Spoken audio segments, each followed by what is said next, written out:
احمد 4 سال بعد پاکستان واپس آیا ہے۔ وہ بیرون ملک سے پیسے کما کر آیا، لیکن اپنے گھر والوں کو کچھ نہیں بتایا۔ ایئرپورٹ سے سیدھا ایک ٹیکسی کرتا ہے اور ڈرائیور کو اپنے گاؤں کا پتہ دیتا ہے کہ ادھر لے چلو۔ راستے میں احمد سوچوں میں گم تھا کہ اتنے دن بعد اپنے والدین کو دیکھوں گا تو وہ کتنے خوش ہوں گے اور میرا دل بھی بہت ہلکا ہو جائے گا۔ ابھی یہ سوچ ہی رہا تھا کہ شہر سے باہر نکلتے ہی ڈرائیور گاڑی روک کر کہتا ہے کہ صاحب مجھے یہاں ایک چھوٹا سا کام ہے، اگر آپ کو جلدی نہ ہو تو 2 منٹ لگیں گے۔ احمد کہتا ہے کوئی بات نہیں، کر لو اپنا کام، میں گاڑی میں انتظار کرتا ہوں۔ ڈرائیور اتر کر چلا جاتا ہے اور احمد کی نظر اچانک مسجد کے باہر بیٹھے ہوئے فقیر پر پڑتی ہے۔ ان میں سے ایک بزرگ بالکل اس کے والد جیسے لگ رہے تھے۔ جب وہ غور سے دیکھتا ہے تو پہچان لیتا ہے کہ یہ کوئی اور نہیں بلکہ اس کے والد ہی ہیں، جن کے بارے میں اس کی بیوی نے بتایا تھا کہ وہ پچھلے 4 مہینے سے گاؤں میں رہ رہے ہیں۔ آخر کیا وجہ تھی کہ اس کے والد فقیروں کی صف میں بیٹھے تھے، اور بیوی نے یہ کیوں کہا تھا کہ وہ لوگ 4 ماہ سے گاؤں میں رہ رہے ہیں؟ اصل حقیقت جاننے کے لیے کہانی کو آخر تک دیکھنا ضروری ہے۔ پنجاب کے ایک چھوٹے سے گاؤں میں ایک خاندان رہتا تھا۔ خاندان میں والد، والدہ اور ان کا ایک بیٹا تھا۔ والد کا نام رحمت علی تھا، والدہ کا نام نسرین تھا اور بیٹے کا نام احمد تھا۔ احمد، رحمت علی اور نسرین خوشی خوشی اپنے گھر میں رہتے تھے۔ وقت گزرتا گیا، احمد پڑھ لکھ کر جوان ہوا اور شادی کے قابل ہو گیا۔ والدین نے اس کی شادی کے لیے رشتہ ڈھونڈنا شروع کیا اور آخرکار انہیں ایک لڑکی پسند آ گئی۔ لڑکی کا نام ثنا تھا۔ احمد کی شادی ثنا سے کر دی گئی۔ شادی کے بعد نئی دلہن گھر میں آ گئی اور زندگی اچھی طرح چلنے لگی۔ کوئی پریشانی نہیں تھی، لیکن جس گاؤں میں احمد اور اس کا خاندان رہتا تھا وہ کافی پسماندہ تھا۔ وہاں موبائل کا نیٹ ورک ہی نہیں آتا تھا اور اوپر سے بجلی بھی اکثر جاتی رہتی تھی۔ احمد نہیں چاہتا تھا کہ وہ اپنی زندگی اسی طرح گزارے جیسے اس کے والدین نے غربت میں گزاری۔ وہ پڑھا لکھا تھا اور سوچتا تھا کہ مجھے اچھی نوکری ملنی چاہیے تاکہ میرا خاندان اچھے سے زندگی گزار سکے۔ اسی لیے ایک دن اس نے اپنے والدین سے کہا کہ اماں، ابو، اگر آپ کو برا نہ لگے تو کیا ہم لوگ شہر میں رہ سکتے ہیں؟ وہاں میں کوئی نوکری کر لوں گا اور آپ لوگ بھی میرے ساتھ رہ لینا۔ یہ سن کر والدین نے کہا بیٹا، اگر تو ترقی کرنا چاہتا ہے تو ہمیں کوئی اعتراض نہیں۔ تو پہلے جا کر نوکری تلاش کر، اگر اچھی نوکری مل جائے تو ہمیں بھی بلا لینا۔ اس کے بعد احمد اپنے پنجاب کے گاؤں سے سیدھا لاہور آ گیا اور وہاں نوکری تلاش کرنے لگا۔ 6 مہینے کے اندر اندر اسے خاصی نوکری مل گئی تھی اور ایک کرائے کا مکان بھی لے لیا۔ جب احمد نے لاہور میں کرائے کا گھر لے لیا تو اس نے اپنے والدین اور بیوی کو بھی وہیں بلا لیا اور سب خوشی خوشی رہنے لگے۔ لیکن یہاں احمد جتنا بھی کماتا سارا پیسہ گھریلو اخراجات میں ختم ہو جاتا اور اس کا شہر میں اپنا گھر بنانے کا خواب ادھورا رہ جاتا۔ وہ سوچنے لگا کہ اس طرح تو گزارا نہیں ہوگا۔ اسی وجہ سے احمد نے نوکری کے لیے بیرون ملک جانے کا فیصلہ کیا، کیونکہ اسے پتا تھا کہ وہاں اچھی خاصی کمائی ہو جاتی ہے۔ اگر وہ باہر جا کر پیسہ کمائے گا تو واپسی پر اپنا ذاتی گھر بھی بنا سکے گا اور خاندان کو بھی اچھا مستقبل دے سکے گا۔ یہی سوچ کر اس نے سب سے پہلے اپنی بیوی ثنا سے بات کی۔ ثنا، جو کہ اچھی طرح گھر سنبھال رہی تھی، بولی ٹھیک ہے جی، اگر آپ چاہتے ہیں تو ضرور جائیے، مجھے کوئی اعتراض نہیں۔ پھر احمد نے اپنے والدین سے مشورہ کیا۔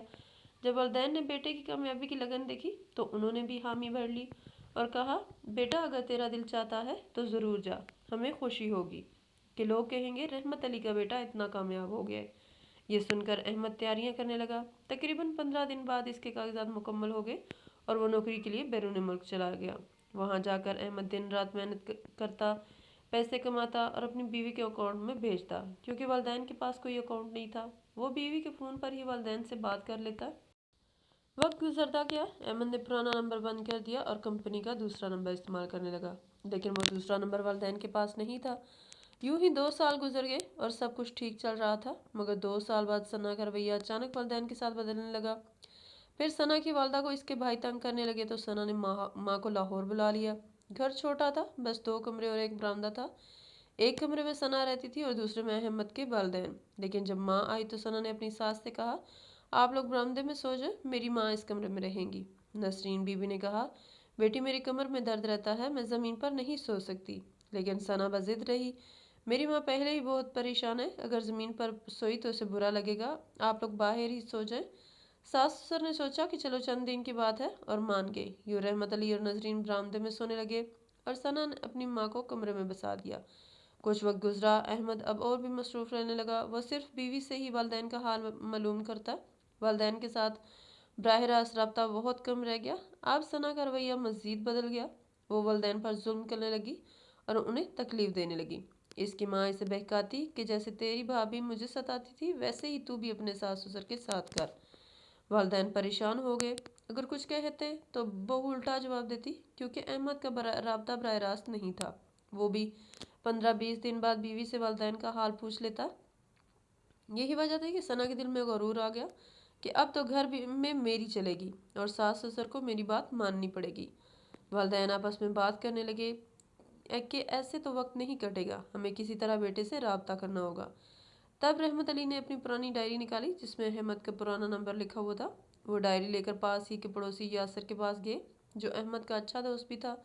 रहमत अली और नसरीन बड़े दुख के साथ यासिर के पास गए और कहा, बेटा हमारी अहमद से बात करवा दो, ये रहा इसका नंबर। यासिर बोला, अंकल जी ये नंबर मेरे पास भी है लेकिन ये बंद है। मैंने कई बार मिलाने की कोशिश की है मगर राब्ता नहीं हो सका। फिर इसने डायरी देखी लेकिन नंबर वही था जो पहले से इसके पास था। यूं बुजुर्ग वालदैन मायूस होकर घर वापस आ गए। एक दिन उन्होंने प्यार से बहू सना से कहा, बेटी हमें अपने बेटे से बात करनी है, ज़रा फ़ोन मिला दो ना। मगर सना जवाब अच्छी तरह समझ चुकी थी कि अगर सास ससुर ने बेटे से बात की तो शिकायत कर देंगे। सीधा इनकार कर दिया, इनके पास वक्त नहीं है, वो तुमसे बात नहीं कर सकते। इसके बाद इसका रवैया मज़ीद सख्त होता गया। वो सास ससुर पर जुल्म करने लगी और इतना तंग किया कि एक दिन वालदैन ने कहा, बेटी अगर तुम्हें हमारी वजह से मुश्किल है तो हम ये घर छोड़ देते हैं। उन्हें लगा कि बहू शर्मिंदा हो जाएगी और रवैया बदल देगी। मगर सना ने तंज़िया लहजे में कहा, हाँ ठीक है, अगर छोड़ना है तो छोड़ दो, वैसे भी तुम लोग करते क्या हो, बस खाने वाले ही हो। ये सुनकर बूढ़े वालदैन की आंखों में आंसू आ गए। वो थोड़ा सा सामान बांधने लगे। जाते जाते बार बार मुड़कर देखा कि शायद बहू रोक ले, मगर इसने एक बार भी नहीं कहा कि ना जाओ। यूं वो लोग दिल पर पत्थर रखकर घर छोड़ गए। वक्त गुजरता गया। 10-15 दिन बाद अहमद ने बीवी को फ़ोन किया और पूछा, माँ बाप कैसे हैं। सना ने चौंक कर जवाब दिया, वो तो गांव गए हैं, आराम से रह रहे हैं। इसे यकीन था कि गांव में ना नेटवर्क है ना अहमद तस्दीक कर सकता है। इसने ये नहीं सोचा कि एक दिन ये सच्चाई खुल जाएगी तो क्या जवाब देगी, लेकिन इस वक्त वो बस आज के बारे में सोच रही थी। यूं ही 4 महीने गुजर गए। इधर अहमद के 4 साल मुकम्मल हो गए थे और अब वो वापस आ सकता था। वापसी से पहले इसने सोचा कि बीवी को बता दूं। फिर ख्याल आया कि क्यों ना सबको सरप्राइज़ दूं और सबसे पहले वालदैन से मिलूं जो गांव में हैं। यही सोचकर इसने टिकट बुक की और लाहौर एयरपोर्ट पर उतर गया। एयरपोर्ट से एक टैक्सी की और ड्राइवर को अपने गांव का पता दे दिया। अहमद ने बैरून मुल्क में खूब पैसा कमाया था और ख़ानदान का खर्च भी अच्छे से चलाया था। रास्ते में वो बार बार यही सोचता रहा कि माँ बाप इतने दिन बाद मुझे देखकर कितने खुश होंगे और अब मैं शहर में अपना घर भी खरीद सकूंगा। लेकिन जैसे ही वो लोग शहर से बाहर निकले, ड्राइवर ने अचानक गाड़ी एक मस्जिद के पास रोक ली जहाँ सामने एक दुकान थी। वो दुकान से कुछ सामान लेना चाहता था जो उसे किसी शख्स तक पहुँचाना था। इसलिए इसने गाड़ी रोकी और कहने लगा कि साहब अगर आपको कोई इतराज़ ना हो तो सामने जो ये दुकान है यहाँ से मुझे 2 मिनट का सामान लेना है। अहमद ये बात सुनकर कहने लगा कि कोई मसला नहीं, अगर तुम्हें छोटा सा काम है तो कर लो, मुझे कोई एतराज़ नहीं और ना ही मुझे जल्दी है। ये कहकर अहमद ने टैक्सी ड्राइवर को जाने दिया। ड्राइवर गाड़ी में बैठा अहमद को बिठाकर निकल गया और दुकान की तरफ बढ़ने लगा। इधर अहमद 4 साल बाद पाकिस्तान वापस आया था और गाड़ी में बैठे बैठे बाहर झांकने लगा। वो सब कुछ बड़ी अजीब नज़रों से देख रहा था, जैसे बहुत दिनों से सब कुछ मिस कर रहा हो। इसी दौरान अचानक इसकी नज़र मस्जिद की सीढ़ियों पर बैठे हुए फ़कीरों पर पड़ी। इनमें से एक बुजुर्ग फ़कीर को देखकर अहमद चौंक गया। इसका चेहरा कुछ जाना पहचाना लगा। पहले तो अहमद ने नज़र हटा ली, लेकिन फिर दोबारा देखने पर इसने पहचान लिया कि वो कोई और नहीं बल्कि इसका अपना वालिद रहमत था, जिसके बारे में इसकी बीवी ने कहा था कि वो लोग गांव में रहते हैं। ये देखकर अहमद हैरान रह गया। वो फ़ौरन गाड़ी का शीशा खोलकर नीचे उतरा और मस्जिद की सीढ़ियों की तरफ बढ़ने लगा। इतने में टैक्सी ड्राइवर वापस आ गया और अहमद को गाड़ी से उतरते देखकर आवाज़ दी, साहब मैं आ गया हूँ, थोड़ी देर की ही बात थी, आप कहाँ जा रहे हैं। मगर अहमद ने कोई जवाब न दिया और आहिस्ता आहिस्ता इस फ़कीर के पास पहुँच गया। फ़कीर ने अहमद को पहचाने बगैर इसके सामने हाथ फैला दिया। ये देखकर अहमद की आंखें भर आईं। वो फ़ौरन बैठ गया और कहने लगा, अब्बू आप यहाँ इस हालत में कैसे? क्या हुआ आपको? आप भीख क्यों मांग रहे हैं? ये सुनते ही रहमत ने सर उठाया और सामने अपने बेटे अहमद को देखकर इनकी आंखों में आंसू आ गए। अहमद ने फौरन अपने वालिद को कंधों से पकड़कर उठाया और गले से लगा लिया। फिर बोला, अब्बू आखिर ऐसा क्यों? बीवी ने तो कहा था आप गांव में रहते हैं। वहाँ क्या मसला हुआ कि आप यहाँ आ गए? वालिद ने आस्तिकी से कहा। नहीं बेटा, ऐसा नहीं है। असल में तुम्हारी बीवी ने हमें घर से निकाल दिया था। इसके बाद हम दर दर की ठोकरें खाते रहे। ये सुनकर अहमद को यकीन न आया। वो कहने लगा, ये कैसे मुमकिन है? इसने तो कहा था कि आपको गांव का माहौल पसंद है, इसलिए वहाँ रहते हैं। वालिद ने कहा, नहीं बेटा, असल हकीकत कुछ और है। तुम्हारी सास जब गांव से आई तो इसने तुम्हारी बीवी के कान भरने शुरू किए। फिर इसने हमारे साथ बुरा सलूक करना शुरू कर दिया। हमने मजबूर होकर घर छोड़ दिया और यहाँ सड़क के किनारे एक छोटी सी झोंपड़ी बना ली। तुम्हारी माँ वही है। अब हम खुद कमा नहीं सकते तो मांग तांग कर गुजारा करते हैं। ये सुनकर अहमद की आंखों में आंसू आ गए। इसने वालिद का हाथ पकड़ा और कहा, अब्बू मुझे मेरी माँ से मिलाओ। फिर रहमत अहमद को पकड़कर अपने साथ ले गया। झोंपड़ी की तरफ आया। वो झोंपड़ी सड़क किनारे तरपाल से बनी हुई थी, जहाँ अहमद की माँ भी थी। जैसे ही अहमद ने माँ को देखा, वो लपक कर इनसे लपट गया और ज़ारो कतार रोने लगा। कहने लगा, अम्मा, अब्बू, मुझे माफ़ कर दें। मुझसे बहुत बड़ी गलती हुई कि मैंने अपनी बीवी पर अंधा यकीन किया। अब देखना मैं इसे अच्छे से सबक सिखाता हूँ। दूसरी तरफ टैक्सी ड्राइवर भी ये बातें सुन रहा था और सुनकर बहुत हैरान हुआ। फिर अहमद अपने वालिदैन को टैक्सी में बिठाता है और ड्राइवर से कहता है कि इन्हें होटल ले चलो। वहाँ पहुंचकर अहमद इन्हें अच्छा खाना खिलाता है और एक कमरा लेकर अपने वालिदैन को वहाँ ठहरा देता है, क्योंकि वो अपनी बीवी का असल चेहरा देखना चाहता था कि वो इस मामले को किस तरह संभालती है। अहमद ने वालिदैन को कुछ नहीं बताया और कहा, अम्मा, अब्बू, मैं शाम को वापस आऊँगा, अभी मुझे एक ज़रूरी काम है। ये कहकर वो सीधा अपने घर चला गया। वहाँ इसकी बीवी सना अपनी माँ के साथ सोफे पर बैठी खुशी खुशी टीवी देख रही थी। जैसे ही सना ने अहमद को घर में दाखिल होते देखा, वो चौंक गई और बोली, आप ये कैसे? बताया भी नहीं कि आ रहे हैं। अहमद को बहुत गुस्सा आया, मगर इसने खुद पर काबू रखा और कहा, चलो अम्मा अब्बू के पास चलते हैं, इनसे भी मिलना है। सना बहाने बनाने लगी, अभी तो आए हो, ज़रा आराम कर लो, कल चलेंगे।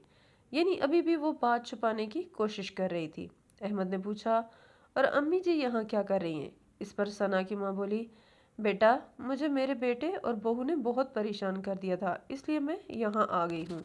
अहमद ने जवाब दिया, जी बिल्कुल अम्मी, आपने सही किया। बहू को कोई हक नहीं कि बुजुर्गों को तंग करे।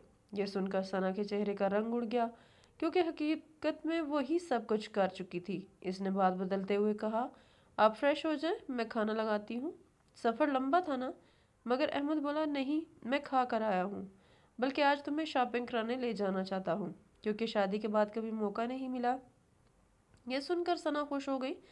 अहमद ने कहा, चलो अपनी माँ को भी साथ ले लो, इन्हें भी दिल खोलकर शॉपिंग कराऊंगा। वो दोनों खुशी खुशी टैक्सी में बैठ गए और अहमद इन्हें मार्केट ले गया। वहाँ पहुंचकर अहमद ने दोनों को उतारा और खुद टैक्सी लेकर होटल वापस चला गया। असल में अहमद का प्लान ये था कि अगर वो घर पर ही सब बताता तो सना और इसकी माँ फ़ौरन घर छोड़ देती। वो इन्हें एहसास दिलाना चाहता था कि धोखा मिलने का दर्द क्या होता है। इधर सना ने घर आकर ताला देकर अहमद को फ़ोन किया और बोली, कहाँ चले गए हमें छोड़कर? अहमद ने पूरी कहानी खोल दी और कहा, तुम्हें लगा मुझे कुछ नहीं पता? मैंने सबसे पहले वालिदैन को देखा था। अब पता चला ना धोखा मिलने का दर्द कैसा होता है। अब दोबारा इस घर या गांव का रुख मत करना, मैं तुम्हें तलाक दे रहा हूँ। चंद दिन में वकील से कागजात तैयार करवा लूँगा। ये सुनकर सना रोती रही और माफ़ी मांगती रही, मगर अहमद ने फ़ोन काट दिया। फिर सना मजबूर होकर मैके चली गई। कुछ दिन बाद अहमद वालिदैन को लेकर वापस इसी घर में आ गया और फिर अदालत के जरिए सना को तलाक दे दी।